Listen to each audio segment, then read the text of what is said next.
श्री गुरु चरण सरोज रज निज मन मुकुर सुधारि वरणहु रघुवर विमल जस जोदायक फल चार बोलिए सियावर रामचंद्र की जय। आइए श्री भरत जी के चरणों में प्रणाम करते हुए उनके चरित्र के कुछ अंशों पर चर्चा। भरत जी जब चित्रकूट को चलते हैं तो गोस्वामी जी संकेत करते हैं कि झलका झलकत पायन कैसे और पंकज कोश कोशिकन जैसे। श्री भरत जी के चरणों में कपोले पड़ गए और जब किसी के जीवन में कष्ट महसूस हो किसी उपमा से तो कोई कभी उस उपमा को नहीं देता, लेकिन यहां गोस्वामी जी क्या संकेत कर रहे हैं? गोस्वामी जी ये बताना चाहते हैं कि भरत जी के पैरों में जो छाले पड़े हैं उनसे उनको कष्ट नहीं हो रहा, आनंद की अनुभूति हो रही। देखिए, एक तपस्या होती है तपस्वी की, जिसके जीवन में तप के द्वारा कष्ट तो महसूस होता है, लेकिन वो तप इसलिए बुद्धिपूर्वक तप करता रहता है, मन को कष्ट की महसूस, मन को कष्ट का अनुभव होता रहता है। लेकिन जो प्रेमियों की तपस्या है वो तपस्वियों की तपस्या से भिन्न है। दो उदाहरण मानस से ही लीजिए। तपस्या के तो कई उदाहरण हैं, पर दो तीन उदाहरण आप लीजिए। एक तो तपस्या रावण की है, कोई श्रेष्ठ कार्य कर रहा है लेकिन उद्देश्य अगर निकृष्ट है तो उस तपस्या का कोई अर्थ नहीं है। रावण ने लाखों साल भोजन छोड़ दिया, वायु छोड़ दिया, ऐसा लगता है कि अहिंसक हो गए। लेकिन जब ब्रह्मा जी और शंकर जी आए तो कहते हैं कि हम काबू के मरे ही न मारे, जिसको हम मारे वो मर जाए पर हमें कोई न मार सके। माने इतने हजार साल की तपस्या के बाद भी मन से हिंसा की वृत्ति नहीं गई। ये दुरुपयोग है तपस्या का। सारे राक्षसों के असुरों के क्रम में आपको ये दिखा है। तपस्या पार्वती जी करती है। पार्वती जी की तपस्या को श्रेष्ठ बताया गया। काहुनास तपकीन भवानी अभय अनेक धीर मुनि ज्ञानी। क्या विशेषता है पार्वती जी की तपस्या में? अवस्था में अत्यंत छोटी ही हो, उनसे अवस्था में तो छोटे ध्रुव ने भी तपस्या की, लेकिन ध्रुव की जो तपस्या है वो प्रतिक्रिया स्वरूप है। माता ने अपमान किया है इसलिए राज्य पाने की कामना है। अवस्था में भले छोटे हैं पर वो प्रतिक्रिया से आई है, इसलिए उतनी श्रेष्ठता नहीं। पार्वती जी की तपस्या के लिए कहा गया कि पुनि परिहरेउ सुखानेउ परना उमहि नाम तब भयउ अपर्णा। पहले वो बेलपत्र तोड़ करके खाती तो लगता है कि बेलपत्र टूटने से कुछ न कुछ हिंसा है, वृक्ष को कुछ कष्ट की अनुभूति हो रही। तो फिर जो बेलपत्र सूख करके गिर जाते हैं उनको खाने लगी। तो ठीक है कि अब सूख गया, आ रही है, लेकिन बाद में ये संकेत आया कि जो बेलपत्र सूख करके गिर जाते हैं वो भी खाना बंद कर दी। अब देखिए कितनी, जब हम अपने अंतःकरण को शुद्ध करते हैं तो कितनी ऊंचे स्तर में जाना पड़ता है हमको। अब एक सूखे बेलपत्र खाने में कोई कष्ट नहीं है किसी को, लेकिन एक चीज अभी शेष है क्या, कि अगर हमें भूख लगी तो हमारे मन में ये भाव तो आएगा ही कि कुछ बेलपत्र और टूट करके गिरे। तो ये जो हिंसा है ये बहुत छोटी है, लेकिन ये अगर हमें अपने अंतःकरण को पवित्र करना है, शुद्ध करना है, तो तपस्या के इन सूत्रों को हमें जीवन में ध्यान रखना पड़ेगा। और गोस्वामी जी ने अंत में लिखा कि विशरी देह तपहि मनु लागा, देह भूल गई और तपस्या में मन लग गया। ठीक यही बात लक्ष्मण जी के लिए है कि राम विलोक बंधु कर जोरे और देह गेह सब तृण शम तोरे। देह और गेह शब्द तिनके के समान तोड़ करके सामने खड़े। तो जब देह नहीं है तो सुख दुख की अनुभूति कहां होगी? मन कहा जहां रघुबर वै देही और बिनु मन तन दुख सुख सुख के ही, अयोध्यावासियों के लिए कहा गया। तो भरत जी की जो तपस्या है, भरत जी के जो पैर में छाले पड़े हैं, गोस्वामी जी ने प्रारंभ में जब भरत जी की वंदना की है तो कहा है कि जासु नेम व्रत जाई न परना, उनके नियम और व्रतों का वर्णन नहीं किया जा सकता। यहां क्या दिखाया जा रहा है कि जो उनके छाले हैं उनमें सौंदर्य है, ठंडक है। पंकज कोश कोशिकन जैसे जब कमल के फूल में जब वो कोश की बूंदें गिरती हैं तो वो ठंडी होती। यहां क्या दिखाया, यहां क्या भरत जी के भाव, अंतःकरण का चित्र है ये। जब तक हम किसी साधक, किसी भगवान के भक्त के अंतःकरण के चित्र को नहीं पढ़ लेते, बाहरी घटनाक्रम पढ़ना एक विषय है, इतिहास पढ़ना एक विषय है, पर अंतर हृदय को पढ़ना ये अलग विषय।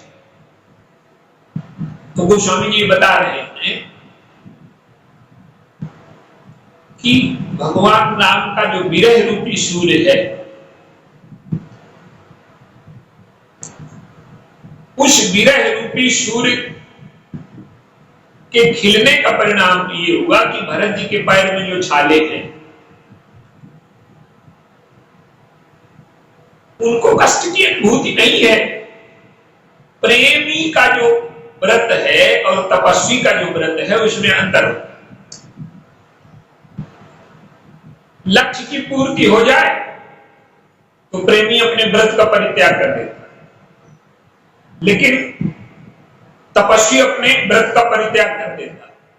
लेकिन प्रेमी के जीवन में कभी भी लक्ष्य की पूर्ति होती ही नहीं, क्योंकि सामने वाले को प्रसन्न रखना, सामने वाले के सुख दुख का ध्यान रखना, यह प्रेमी का लक्ष्य है। उसके जीवन में तपस्या की कोई अवधि नहीं है। इसलिए जो प्रेमी का व्रत है वो कभी समाप्त नहीं होता। तो भरत जी के पैरों में जो छाले हैं उनसे भरत जी को आनंद महसूस हो रहा कि हमारे प्रभु इस मार्ग पर चले हैं और मैं भी प्रभु के मार्ग पर चल रहा हूं। तो ये जो सूत्र है, आप देखिए, ये सामान्य जीवन में भी, हमारे घरेलू जीवन में भी ये उदाहरण आते हैं। एक मां है, शाम को सब लोग खाने को बैठे और आज ऐसा हो गया कि सब लोगों ने खाना खा लिया और मां के लिए खाने को नहीं बचा। तो मां के मन में कोई कष्ट नहीं होता कि इन सब लोगों ने खा लिया, मुझे खाने को नहीं मिला। उसको प्रसन्नता होती है। सारे संसार में लोग खा करके प्रसन्न होते हैं, लेकिन जो हमारी मां है वो खिला करके प्रसन्न होती है। तो जितने भी प्रेमी हैं वो देख करके प्रसन्न होते हैं, पाकर के प्रसन्न नहीं होते। जब कारगिल युद्ध हुआ तो उसमें जब बलिदान हुए कुछ हमारे देश के सैनिक, तो एक कविता की पंक्ति है, हमारे देश के प्रसिद्ध कवि हैं, उन्होंने कहा कि उन आंखों की 2 बूंदों से 7 सागर हारे हैं, जब मेहंदी वाले हाथों ने मंगल सूत्र उतारे। माने वो जो बलिदान है, प्राण का उत्सर्ग है, वो देश की सेवा के लिए हुआ, तो वो गर्व का विषय है, दुख का विषय नहीं है। मृत्यु हमेशा दुख का विषय होती है, लेकिन आप देश के लिए बलिदान हो जाए, किसी महान उद्देश्य के लिए बलिदान हो जाए, तो वो मृत्यु दुख का कारण नहीं है, वो गर्व का कारण है। तो भरत जी नियम और व्रतों का पालन करते हैं, लेकिन उन नियम और व्रतों के पालन का उद्देश्य क्या है? ननिहाल में है तो दिन प्रति देखें ही रात कुछ अपना और जाग करें कर कोट कल्पना, अमान ही हृदय महेश मनाई,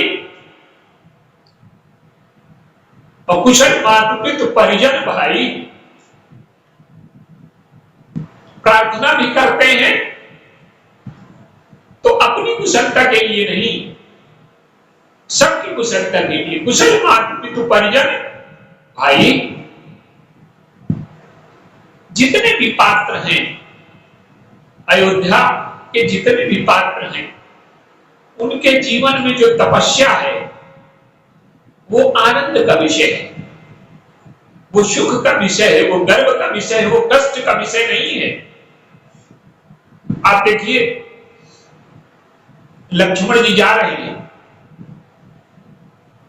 किसी मां का पुत्र जाए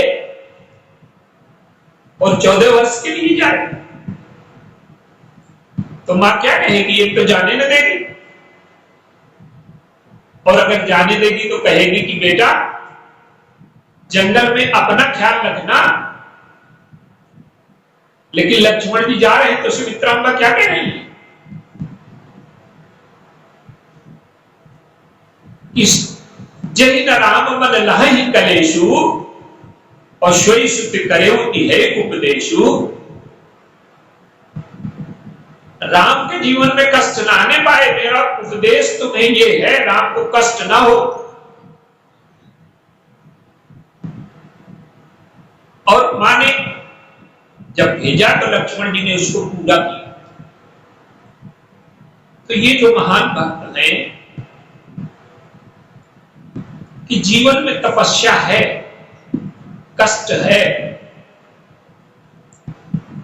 लेकिन उनके जीवन में वो महसूस नहीं हो रहा, शरीर को भी नहीं महसूस हो रहा, मन को भी नहीं महसूस हो रहा। तपस्वी को तो शरीर को महसूस होता है, मन को महसूस होता है, और बुद्धिपूर्वक वो तपस्या करता है, कष्ट को सहता है कि आगे का परिणाम ठीक होगा।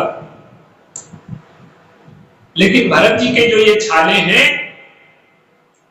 न उन्हें शरीर में कष्ट महसूस हो रहा है और न मन में महसूस हो रहा है, और बुद्धि से प्रसन्न है, आनंदित है कि मैं प्रभु की दिशा में चल रहा हूं, उनको जाकर के मनाऊंगा। तो ये जो सौंदर्य है छालों का, हम लोगों के जीवन में भगवान के प्रति प्रेम हो, राष्ट्र के प्रति प्रेम हो, संबंधियों के प्रति प्रेम हो, तो उसमें हम कष्ट को स्वीकार करें और आनंद पूर्वक स्वीकार करें। जैसे पिता है,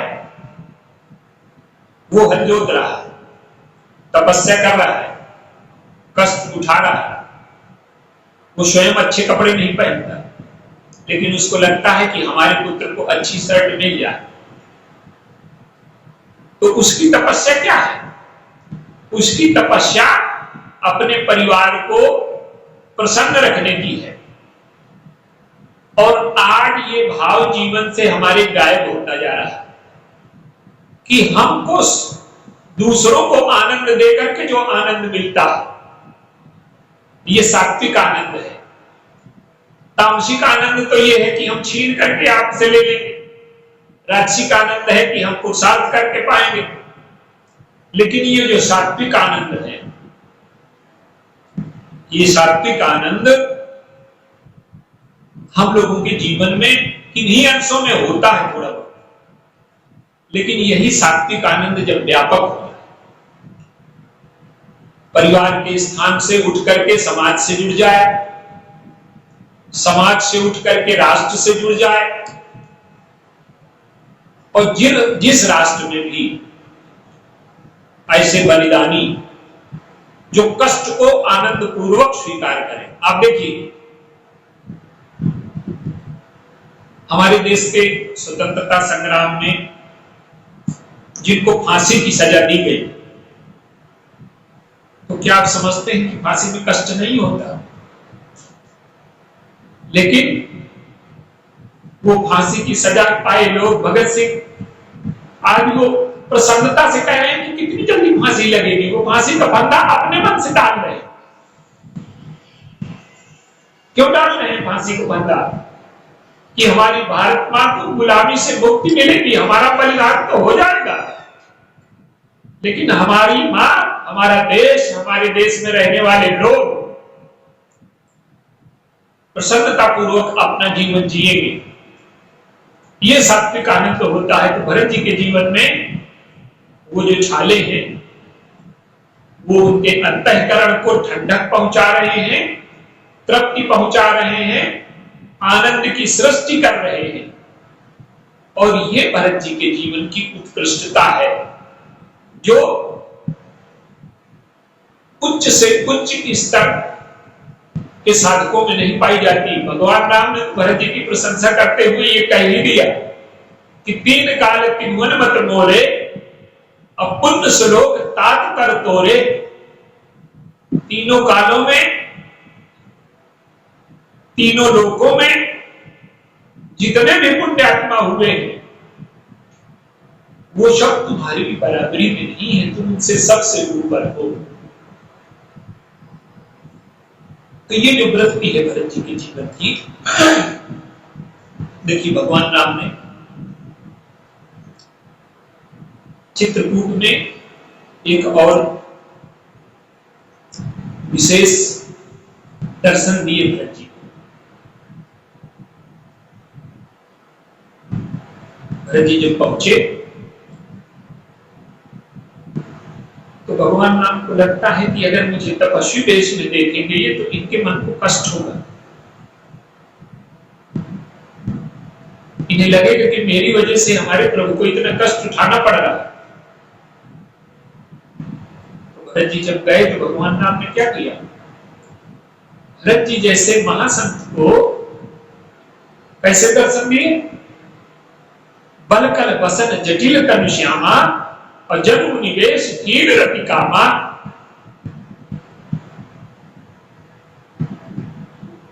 स्वामी जी ने जब भगवान राम की उपमा दी तो क्या उपमा दी? भगत ज्ञान वैराग्य जन सोहत धरे शरीर। लक्ष्मण जी, श्री लक्ष्मण जी भगवान राम और सीता जी को भक्ति ज्ञान वैराग्य के रूप में चित्रित किया उन्होंने। लेकिन जब भरत जी को दर्शन दिए तो भक्ति ज्ञान के रूप में दर्शन नहीं दिए। किस रूप में दिए? जन्म निवेश कीन रति कामा। वो क्या बताना चाहते हैं भरत के हृदय को कि तुम आए हो तो तुम्हें लगता है कि मुझे यहां कष्ट है?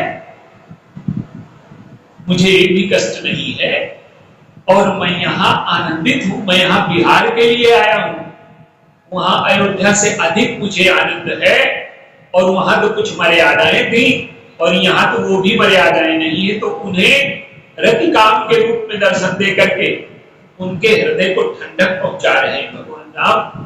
तो ये भरत जी की जो छाले हैं हम इनका स्मरण करें और अपने जीवन में उन छालों का स्मरण करते हुए भरत जी की दिव्यता, उनकी महानता और हमें अपने परिवार के लिए, समाज के लिए, राष्ट्र के लिए यदि हमें कष्ट उठाना पड़े तो हम उसे प्रेम पूर्वक, प्रसन्नता पूर्वक, आनंद पूर्वक इस स्तर पर मन को पहुंचा दें कि हमें कष्ट की अनुभूति न होकर के आनंद की अनुभूति हो। बोलिए सियावर रामचंद्र।